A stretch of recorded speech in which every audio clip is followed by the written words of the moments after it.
A nota oficial do ministro da Defesa, general Walter Braga Neto, é uma afronta a seus comandados e à sociedade brasileira, porque é mentirosa.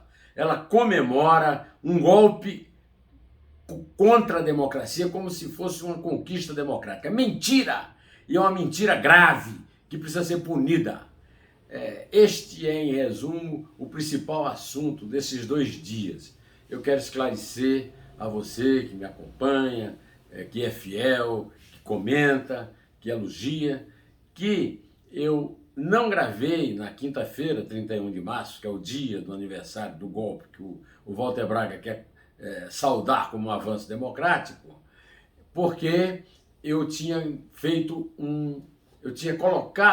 editado 2 dedos de prosa com o cineasta Camilo Tavares a respeito do documentário que ele fez, O Dia que Durou 21 Anos, sobre a interferência dos Estados Unidos da América no golpe de 64 no Brasil. Este 2 dedos de prosa já está à sua disposição, ele entrou no ar ontem de manhã e você já pode vê-lo a qualquer momento. Além disso, eu participei da minha parceria com o Felipe Moura Brasil, que está no canal dele. Eu vou, inclusive, reproduzir aqui no texto de explicação deste vídeo o link desse nosso Quinta às 5.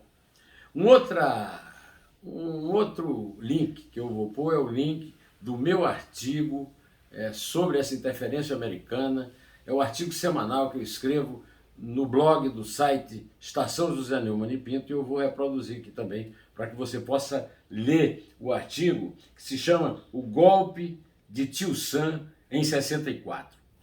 Bom, além desse assunto do golpe de 64, eu vou tratar aqui também da confissão do ex-ministro da Educação Milton Ribeiro, da participação de Bolsonaro na picaretagem de distribuição de verbas da educação para prefeituras e a festa que foi feita na Polícia Federal na instalação da tornozeleira do deputado Daniel Silveira.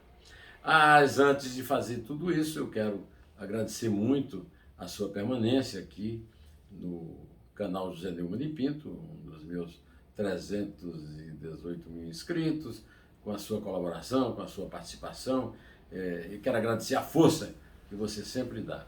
E lhe dizer que eu mantenho aqui o que disse no começo, comentando a nota oficial que foi publicada na quinta-feira, 31 de março de 2022, festejando, comemorando o golpe militar de 1964, 58 anos depois. Segundo o texto da nota do ministro da Defesa, o general Walter Braga Neto, o movimento de 31 de março de 64 é um marco histórico da evolução política brasileira, pois refletiu os anseios e as aspirações da população da época. Nessa comemoração, ele comete mentiras absurdas para os oficiais sob seu comando, para as tropas do Exército Brasileiro, das Forças Armadas do Brasil e para a sociedade brasileira. Na condição de ministro da Defesa, ou seja, de chefe dos 3 comandos militares, ele, general da reserva, é chefe de um general da ativa, de um almirante e de um brigadeiro, e também é um funcionário público. Ele tem a obrigação de dizer a verdade. Hoje é 1º de abril, você pode brincar, o dia da mentira. Não, mas aqui nesse canal não tem dia da mentira, não. Todo dia no canal do José Neumann e Pinto é dia da verdade. O general Walter Braga Neto, ele tem várias dívidas com a sociedade brasileira. A mais elementar delas é que ele foi o interventor militar no Rio de Janeiro, no governo Temer, em 2017. A sua participação é ridícula. Basta você ver a situação da segurança no Rio. Durante a sua participação, por exemplo, as milícias não foram sequer incomodadas. Eram só os traficantes. Claro que os traficantes tinham que ser reprimidos, mas o tráfico não acabou sob a chefia dele. Depois ele foi chefe da Casa Civil do Bolsonaro e agora é ministro da Defesa. E nessa condição de ministro da Defesa, ele vem com essa mentira atroz nesse momento em que eu expliquei direitinho essa história da intervenção americana num artigo que se chama o golpe de Tio Sam em 64.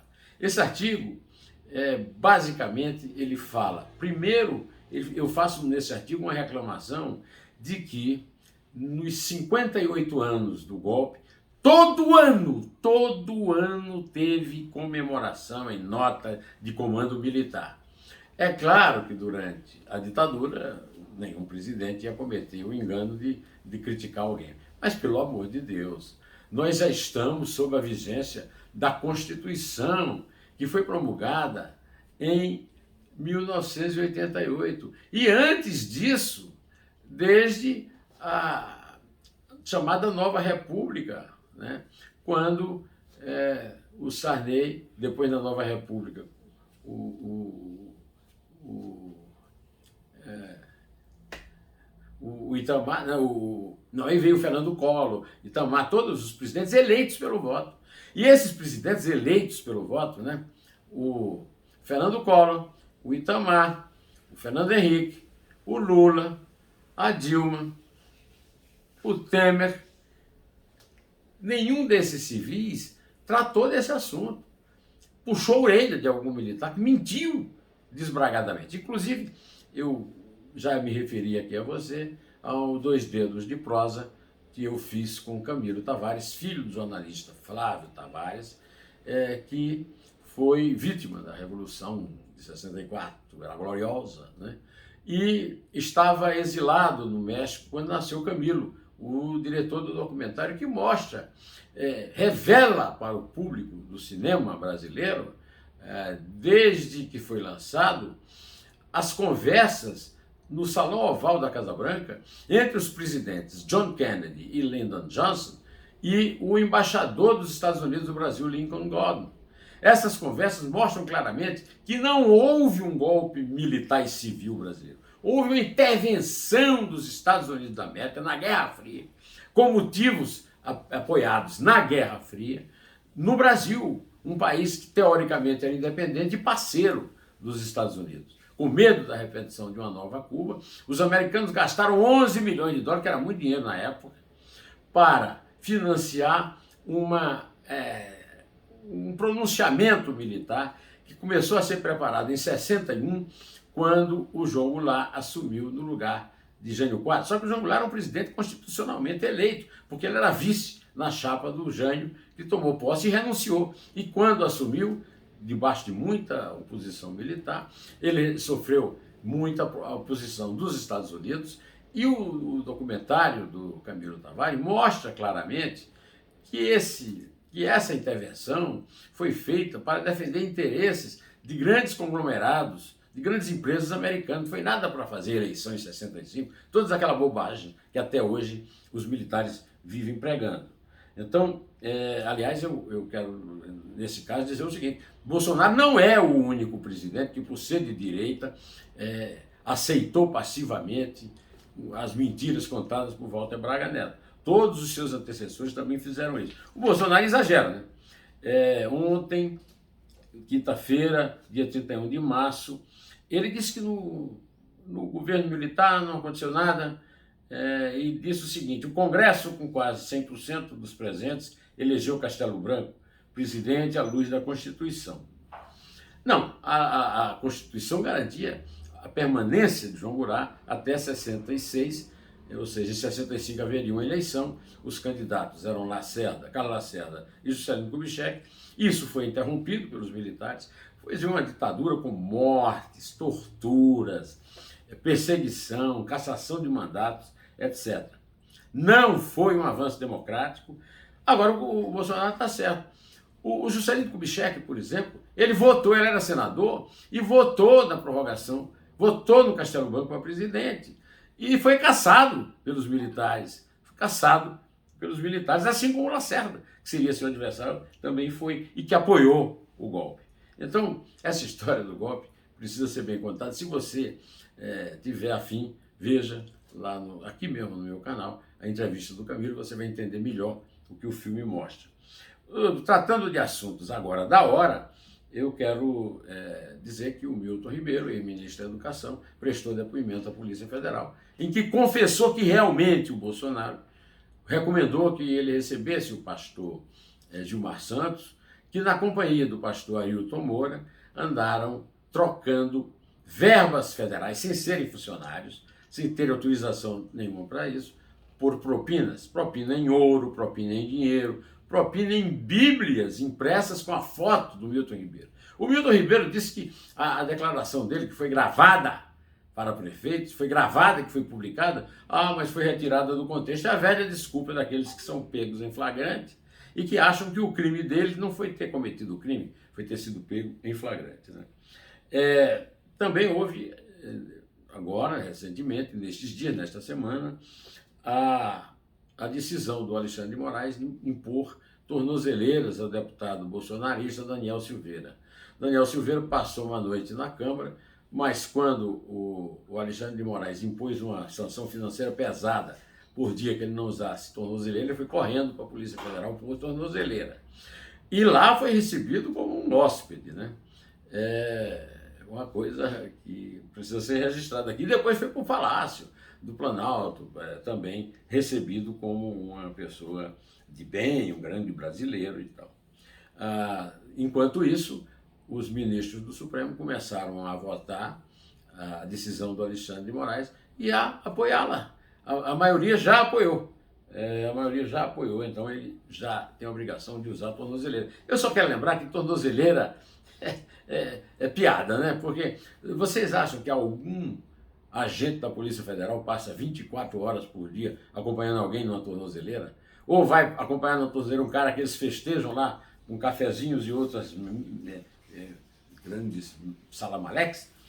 Bom, está havendo um mal-estar aí nos militares da ativa, né? Porque eles se sentiram ofendidos com a demissão sumária e sem explicação razoável do general Silvio Luna, que foi ministro da Defesa do próprio Bolsonaro e foi demitido da presidência da Petrobras. Eu queria registrar essa demissão do Silvio Luna, porque ele disse uma frase que eu acho que resume bem o que é o desgoverno Bolsonaro. Achar culpado, é mais fácil achar culpado que solução. E o Bolsonaro é o rei do facilitário. Mas os adversários do Bolsonaro também não são lá grande coisa, né? Vocês viram o festival lamentável, horroroso, do João Dória, governador de São Paulo, que prometeu ficar no governo e não disputar a presidência na noite de quarta-feira e na tarde de quinta-feira anunciou que não, que ele renunciaria ali para cumprir o prazo da lei eleitoral e poderia até concorrer à presidência. Mas a grande palhaçada da terceira via foi no Moro. Sérgio Moro, ex-ministro da Justiça do Bolsonaro, como se não bastasse ter cometido um erro dessa dimensão, ter aceitado o Ministério da Justiça do Bolsonaro, e eu comentei isso aqui, ele simplesmente saiu do Podemos e se inscreveu no União Brasil. União Brasil é a soma do PSL, que elegeu o Bolsonaro, com o DEM do ACM Neto, que é bolsonarista declarado. Pois bem, ele disse então que renuncia às suas pretensões, por enquanto, de presidente. Né? Ele vai ser candidato a deputado federal, mudou o domicílio de Paraná para São Paulo e pode disputar o cargo de mais votado deputado federal da história. Isso não resolve nada, não significa nada. Um candidato, um deputado que teve a maior votação, ele não tem mais votos do que um que não teve votação nem suficiente para eleger um vereador. Não, ele tem um voto, acabou um voto. Maluf foi o deputado mais votado, e daí? Qual foi o poder que o Maluf teve na Câmara ou nos governos de depois da ditadura, né? Então, a verdade é que a terceira via anda completamente desmantelada, dando tudo de bandeja na mão para a dupla Bolsonaro e Lula.